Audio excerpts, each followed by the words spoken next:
O Barbanza acolle 7 probas do circuito de carreiras da Deputación.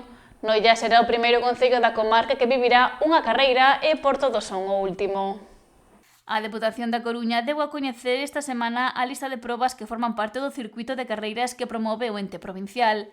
Esta iniciativa deportiva está xa consolidada, xa que neste 2026 vivirá a súa 12ª edición, e o fará con 36 probas no calendario deportivo da provincia, das cales 7 desenvolveranse na comarca.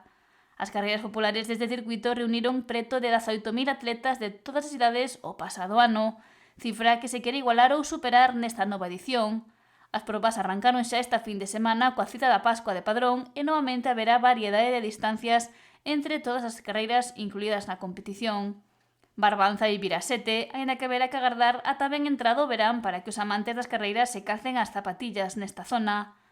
A primeira cita desenvolverase en Noia e será a pedestre popular, fixada para o 29 de agosto. Un día despois, a competición trasladarase á Pobra do Caramiñal. Setembro despedirase coa 27ª Carreira Popular Santa Uxía, terceiro memorial Miguel Ruiz, que se realizará o día 26. A xornada seguinte será quenda da Carreira das Areas, en Carnota, e a competición regresará a Rianxo o 1 de novembro, coa 12ª Carreira Popular Concello de Rianxo. O 6 de decembro, Boiro será o epicentro da provincia, coa 21ª Carreira Popular Mar de Boiro, 19º Memorial Pepe Buceta, e Porto do Son pechará as probas na comarca o 20 de decembro coa tradicional Sinson 10K.